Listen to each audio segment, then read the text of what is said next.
प्रेम समुद्र, ज्ञान, वैराग्य, भक्ति, ऐश्वर्य, अनंत शक्तियों के स्वामी प्रभु श्री कृष्णचंद्र जी कृपा करके ऐसा अमृतमय उपदेश कर रहे हैं। यदि हम श्रद्धा विश्वास पूर्वक श्रवण करें, एकाग्र बुद्धि से महत्व रखकर मनन करें और अपने आचरण में उतारें, अपने जीवन में उतारें, तो किसी से आशीर्वाद मांगने की जरूरत नहीं पड़ेगी, किसी के आगे हाथ फैलाने की जरूरत नहीं पड़ेगी। आपकी सुख चाह की जो वृत्ति है वो आनंद सुख समुद्र में डूब जाएगी। हम प्रभु से विमुख होकर के चाहे जितना कुछ कर ले, कभी सुख मिलने वाला नहीं है। ये विश्वास कर लो। महापुरुषों के हृदय की अनुभव की बात और शास्त्रों की बात जब एक मिले तो अनुभव सत्य माना जाता है।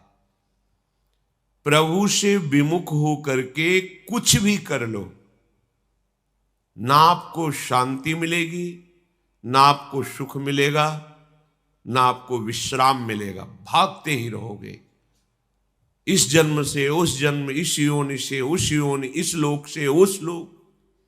ये कर्म परंपरा, ये दुख समुद्र से पार पाना, ये देह भाव से युक्त होकर भटकना तभी मिटेगा जब प्रभु की सन्मुखता स्वीकार करोगे, प्रभु की शरण में हो जाओगे। ये बात केवल आप मनुष्य शरीर में ही सुन सकते हैं, समझ सकते हैं और इस मार्ग पर चल सकते हैं। अन्यथा अन्य योनियों में, यहां तक कि देव योनियों में भी ये अधिकार नहीं है कि वो भजन करके अपने को जीवन मुक्त परमहंसों के द्वारा आस्वादनीय ब्रह्म सुख, परमात्म सुख या प्रेम सुख का अनुभव कर सके। इसीलिए इसको बहुत दुर्लभ देह कही गई है, क्योंकि हम साधु समागम करके परम पद प्राप्त कर सकते हैं। साधु समागम करके हम भगवान के प्रेम में उन्मत्त हो सकते हैं, जो महासुख है। प्रभु ने स्वयं उसके साधन बताए।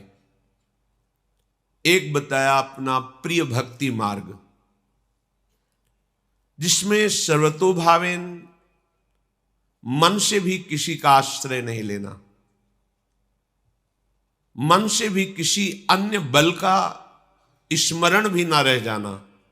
अन्य बल जैसे शरीर बल, जन बल, धन बल, विद्या बल, नाना प्रकार की वृत्तियां, इनमें से किसी एक का भी बल आपके मन में ना हो।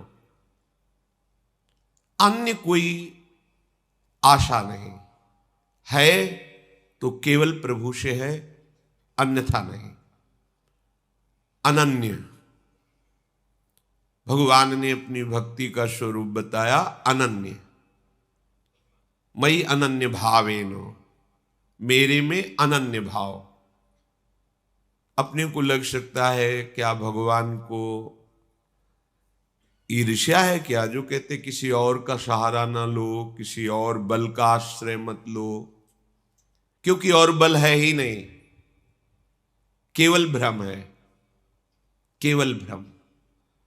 जहां कहीं कोई भी बल, तेज, वैभव, विद्या, गुण दिखाई दे रहा है, वो भगवान श्री हरि की एक कृपा कोर से है, किसी में बल नहीं है।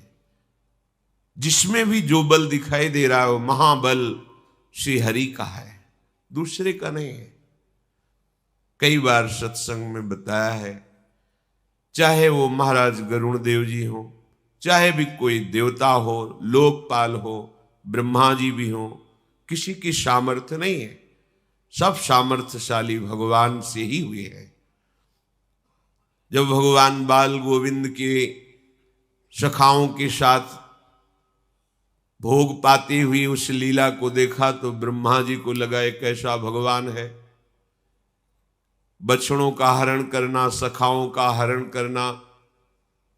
फिर देखा भगवान वैसे ही खेल रहे हैं अपने सखाओं के साथ, वैसे ही आनंद पूर्वक बछड़े ब्रज में घूम रहे। तो मैंने जो योग निद्रा में सुलाया वो क्या सत्य है या ये सत्य है? बुद्धि काम नहीं की। भगवान का जब वैभव प्रकट हुआ तो ब्रह्मा जी कांप गए, होश काम नहीं कर रहा था। 3 परिक्रमा करके स्तुति करके प्रणाम करके भाग गए। अपने लोग तो ब्रह्मा जी के द्वारा रचे हुए हैं। जब संपूर्ण सृष्टि का पितामह परमेष्ठी पद में विराजमान, उसका बल काम नहीं करता बाल गोविंद के आगे, फिर औरों का क्या? कोई कहीं भी बलशाली है तो इन्हीं से बलशाली है। एक बार महाभारत युद्ध को संपन्न करके प्रभु वापस हो रहे थे द्वारिकाधीश जी, तो रास्ते में उतंक ऋषि, महान तपस्या की मूर्ति, पवित्रता की मूर्ति, उनको कृतार्थ करने के लिए श्री भगवान ने रथ रोका और उनके आश्रम में गए। उन्होंने अर्घ आदि देकर भगवान का पूजन किया, पर अंदर भगवान से बहुत गुस्सा थे। उतंक ऋषि ने कहा जहां आप हो वहां ऐसा कैसे हो सकता है? इतने जीवों का विनाश हुआ, करोड़ों का पूरा वंश विनाश हो गया। भगवान ने कहा हम तो बहुत उपाय किए, संधि भी करवाने की चेष्टा की, पर वो हमारी बात ही नहीं मान रहे थे। जब हमारी कोई बात नहीं मानता तो फिर उसका पतन निश्चित हो जाता है, विनाश निश्चित हो जाता है। वो भगवान की बात पर ध्यान न देकर अपने तपस्या के गर्व में आकर हाथ में जल लिया और श्राप देने को उद्यत हुए। भगवान ने कहा रुको, तुम्हारा शाप हमारे कहां किस जगह प्रभाव डाल पाएगा? देखो मेरी तरफ। वो अनंत महिमा युक्त विराट रूप का दर्शन जो अर्जुन जी को युद्ध में कराया, वही जब उतंक जी के सामने प्रकट हो गए तो कांप गए, साष्टांग चरणों में लौट गए। त्राहिमाम रक्षा करो प्रभु, मैं आपके वैभव को नहीं जानता, मैं आपके प्रभाव को नहीं जानता नाथ, इसीलिए मुझे अपनी तपस्या का भाव आया और मैं शाप देने के लिए उद्यत हो गया। मेरे इस अपराध को क्षमा करो। कोई भी तपस्वी, कोई भी बलशाली, कोई भी महामहिम, वो हमारे प्रभु के एक अंश के भाग से है। यदि हमें परमानंद की प्राप्ति करनी है तो एकमात्र प्रभु का अनन्य भाव से भजन करते हुए जितनी श्वासें हैं प्रभु के चरणों में समर्पित कर दें, यही विशुद्ध भक्ति है। दूसरा मार्ग भगवान ने बताया ज्ञान योग। ये वेदों का महामहिम भाग है, उपनिषद, जिसमें जीव और ब्रह्म की एकता का वर्णन किया गया है और परम सत्य मार्ग है। ऐसा नहीं है कि वो मायाकृत है, वो माया का नाश करने वाला है। वेदों में भगवद वाक्यों को पाया गया। भगवान जब इस सृष्टि की रचना करने का भाव, तो एकोहम बहुश्यामः, मैं एक बहुत रूपों में हो जाऊं, ऐसा संकल्प किया तो ये चराचर जगत प्रकट हो गया। चराचर जगत के रूप में कोई और नहीं, स्वयं श्री भगवान प्रकट हुए। अगर हम भेदभाव करते हैं तो शरीर को लेकर करते हैं। स्वरूप अभेद है, सबका अभेद है। कोई भी ऐसा किसी भी मार्ग का उपासक नहीं है जिसको ये बोध ना होता हो कि स्वरूप अभेद है। सेवक जी महाराज कह रहे हैं, आत्मा हरिवंश प्रगट परमानंद, श्री हरिवंश प्रमाण मनम। मेरी आत्मा के रूप में हरिवंश चंद्रजू ही प्रकाशित हो रहे हैं जो परमानंदमय है। जो हरिवंश चंद्रजू है, श्री हरिवंश विदित विधि वेदम, श्री हरिवंश जो तत्व अभेदम। सेवक जी महाराज कह रहे, जो हमारी आत्मा हरिवंश है, वेद के द्वारा जिस अभेद तत्व को जाना जाता है वो यही है। आ गया स्वरूप, सर्वम खलमिदम ब्रह्म नेह नानास्ति किंचन, आ गया। नवनिवृत्त निकुंज की नित्य विहार उपासना के सिद्धांत की रचना करने वाले श्री सेवक जी महाराज कह रहे हैं, श्री हरिवंश विदित विधि वेदम, वेद के द्वारा जिस तत्व को जाना जाता है वो श्री हरिवंश है। श्री हरिवंश जो तत्व अभेदम, श्री हरिवंश अभेद तत्व है। क्या है? आत्मा हरिवंश, वो हमारे आत्मस्वरूप है। आगे बात रही आगे। जब हम शुद्ध मार्ग से चलेंगे तो मार्ग में जो जो स्थान है उनका परिचय प्राप्त हो जाता है। मार्ग ही नहीं चले तो तर्क वितर्क से कुछ नहीं होता। कोई भी ऐसा भक्त नहीं जिसको स्वरूप बोध ना होता हो। स्वरूप बोध हुए बिना नित्य लीला में प्रवेश ही नहीं होता है। देह भाव का त्याग स्वरूप बोध ही कहलाता है। स्वरूप बोध में ही वो दिव्य भाव के द्वारा अपने आराध्य देव में अभेद होते हुए भी सेवा भावना का सुख लेता है। ये प्रेमी जनों का है। पर ज्ञानी जन उस अभेद तत्व में स्थित हो जाते हैं। बिना प्रियालाल के प्रेमी जनों की कृपा के इस अभेद स्थिति का भेदन करके भाव देश में पहुंचना अत्यंत कठिन है। श्री सेवक जी महाराज ने कहा, ब्रह्म तेज को ज्योति जहां योगेश्वर धरे ध्यान, ताही को आवरण तहां नहीं पावे को। जो ब्रह्म तेज है, ज्योतिष स्वरूप है, उसी में ज्ञानी जन अभेद भाव से लीन हो जाते हैं। उस तेज को भेद करके आगे बढ़ना, तेजो रूप निकुंज एव कलयन नेत्रादि पिंड स्थितम, ये बड़ी दुर्लभ बात है। जो उस तेज में स्थित हो जाता है वो मुक्ति प्राप्त करता है, मोक्ष कैवल्य। जो इसको भी त्याग करके रसिक शेखरों की कृपा से प्यारी जू के उस महातेजो में निकुंज को अपने नेत्रों से देख पाता है, वो लाडली लाल का अत्यंत कृपा पात्र प्रेमी महापुरुष ही होता है। तो ज्ञान यज्ञ के द्वारा, ज्ञान योग के द्वारा अभेद भावना करके वो ब्रह्म स्वरूप होकर मुक्त हो जाता है। श्री भगवान कह रहे, पृथक्त्वेन बहुधा विश्रुतो मुखम। कुछ और भी उपासना के मार्ग हैं, वो अनेक भावों से मेरे को भजते हैं। जैसे कर्मयोगी, संपूर्ण संसार हमारे इष्ट का स्वरूप है और मुझे सेवा के द्वारा जो भी हमारे संपर्क में आवे उसे सुख पहुंचाना है। प्रधान तो एक कर्म योग है, वह क्या हर योग में यह भावना होती है। पूज्यपाद सिवड़िया बाबा जी ब्रह्मबोध संपन्न महापुरुष, तो निज जनों ने कहा कि प्रभु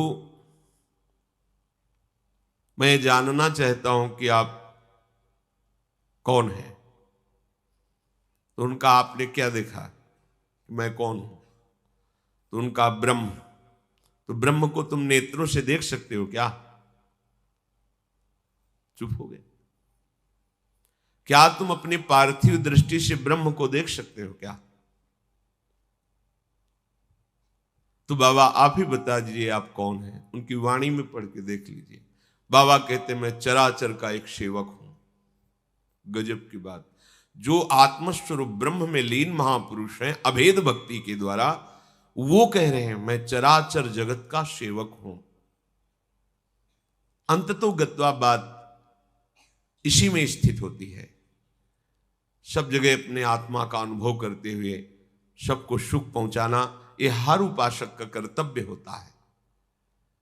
यह हर उपासक की अंतिम वृत्ति होती है, चाहे भक्ति से हो, चाहे कर्मयोग से हो, चाहे ज्ञान योग से हो।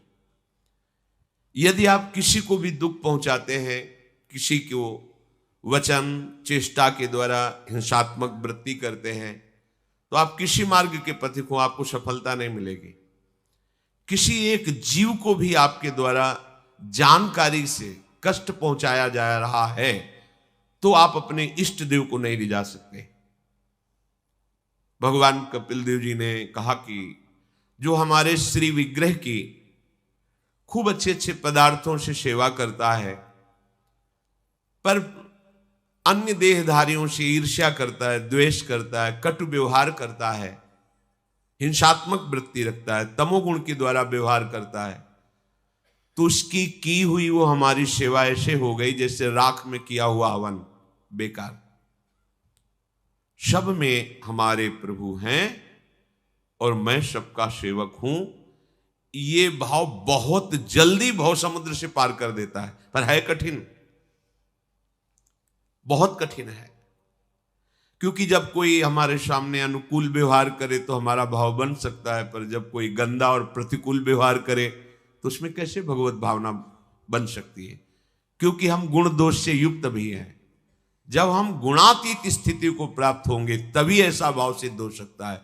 जैसे गोस्वामी जी, तुलसीदास जी महाराज कह रहे हैं, सिय राम में सब जग जानी, करो प्रणाम जोरी जुग पानी। ये हर उपासक की सिद्धावस्था है, चाहे जिस मार्ग का हो। यानी अपने आत्म स्वरूप का दर्शन करता है, भक्त अपने आराध्य स्वरूप का दर्शन करता है, योगी परमात्मा स्वरूप का दर्शन करता है। यदि किसी से भी, एक से भी तुम्हारा दुश्मनी का भाव है तो तुम चरम अवस्था को नहीं प्राप्त हो सकते, पक्का।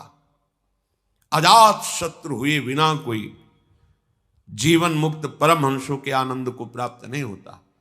इसीलिए सर्व सामर्थ्यशाली संतों को साधारण लोगों ने अपमानित किया, पीटा, पर उन्होंने किसी भी तरह की अपनी शक्ति का प्रयोग नहीं किया। क्यों? क्योंकि कहीं भी किसी तरह से यदि हमारा द्वेषात्मक भाव हो गया तो हमारी गति अवरुद्ध हो जाएगी, रुक जाएगी। कोई कितना भी संतों की सेवा अनुकूलता प्रदान करे, कभी भी राग वृत्ति से उन्होंने नहीं देखा, क्योंकि जरा भी राग वृत्ति हो गई तो उस परम पद में आरूढ़ होने में बाधा पड़ जाएगी। राग द्वेष दोनों खोइए तो खोजिए पद निर्वाण। ये कर्मयोग बहुत मंगलकारी है। अगर किसी के प्रति थोड़ा सा निष्काम भाव से आप सेवा कर दीजिए, बदले में कुछ चाह मत, और कभी अपनी प्रशंसा मत कीजिए कि वो अमुक परिस्थिति में था तो फिर अस्पताल ले गए और हमने कहा जितना पैसा लगेगा लगाएं, और लगाया हमने सेवा भी की। अब आप अपने हाथ से अपना पुण्य नष्ट कर रहे हैं। यह अहंकार उसे बर्दाश्त नहीं कर पाता, इसीलिए वो दूसरों को सुनाना चाहता है कि मैंने ये सेवा की।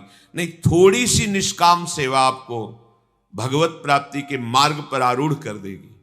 और कहीं निष्कामता हृदय में आने लगी तो लाडली जो रीझ जाएंगी। इसलिए सबसो हित निष्काम मति। ये निष्काम मति तभी आती है जब हमारे हृदय में भावना आने लगे दूसरों को सुख पहुंचाना। तो आज से ही हम ये वर्ताव शुरू करें, दूसरों को सुख पहुंचाना। आपके सामने जो भी आए, हमें खोजना नहीं है, जो भी आए हमारे द्वारा उसको सुख पहुंचे, कष्ट ना पहुंचे, ये ध्यान रखने की बात है। क्योंकि हमें दिखाई नहीं दे रहा पर उसमें मेरा प्रभु विराजमान है। चाहे वो चींटी हो, हाथी हो, मनुष्य हो, बुरा स्वभाव वाला हो, अच्छा स्वभाव वाला हो, पर प्रभु सब में समान भाव से विराजमान है। सच्ची मानिए, इससे बड़ा कोई पुण्य नहीं है, पाप नष्ट करने का इससे बड़ा कोई उपाय नहीं है। थोड़ा सा आप किसी का परोपकार कर दीजिए और कभी वर्णन मत कीजिए, फिर आप देख लीजिए वो आपको भारी विपत्ति से बचा लेगा। हम भागते घूम रहे, कोई हमें आशीर्वाद दे दे, कोई जादू टोना कर दे, कोई चमत्कार दिखा दे, हम सुखी हो जाए, कभी नहीं होगे। आपका कर्म ही आपको सुख और दुख प्रदान करता है। को न काहू के सुख दुख कर दाता, निजकृत कर्म भोग सुन भ्राता। जब आप किसी संत के पास जाते हैं दैन्य भाव होकर, मेरे भगवान के लाडले भक्त जन, इनके दर्शन से परम मंगल होता है, अहो भाग्य, ये आपका कर्म बन गया। संत दरस को चालिए तज माया अभिमान, ज्यो ज्यो पग आगे बढ़े कोटिन यज्ञ समान। वो आपका कर्म आपको सुख ही दी, किसी का आशीर्वाद नहीं कर रहा। आप दैन्य भाव से, भगवत भाव से गए, वो बोले ना बोले, आशीर्वाद दे ना दे, आपका एक कर्म आपको सुख प्रदान कर देगा। यदि हम सुख का रहस्य समझ जाएं तो कभी दुख भोगना ना पड़े। सुख प्राप्ति का एकमात्र रहस्य है, तुम किसी को दुख मत पहुंचाओ तो तुम्हें कभी दुख नहीं मिलेगा। पर हमारी कुबुद्धि दूसरों को दुखी करके सुखी होने वाली बात है हमारे अंदर। दूसरों का छीन करके सुख हम सुखी हो जाए, कभी नहीं हो सकते, कभी नहीं हो सकते। परहित सरिस धर्म नहीं भाई, पर पीड़ा सम नहीं अधमाई। यदि हम दूसरों को दुख देते, इससे बड़ा कोई पाप नहीं है। और दूसरों को सुख देने की भावना कर ले, इससे बड़ा कोई धर्म नहीं है। कर्मयोग का सबसे बड़ा भाव किसी को दुख ना पहुंचाना। वाणी बहुत संभाल के बोले, कोई पैसा नहीं लगता, प्रिय बोलने में कुछ खर्चा नहीं होता है, आपका मंगल हो जाएगा।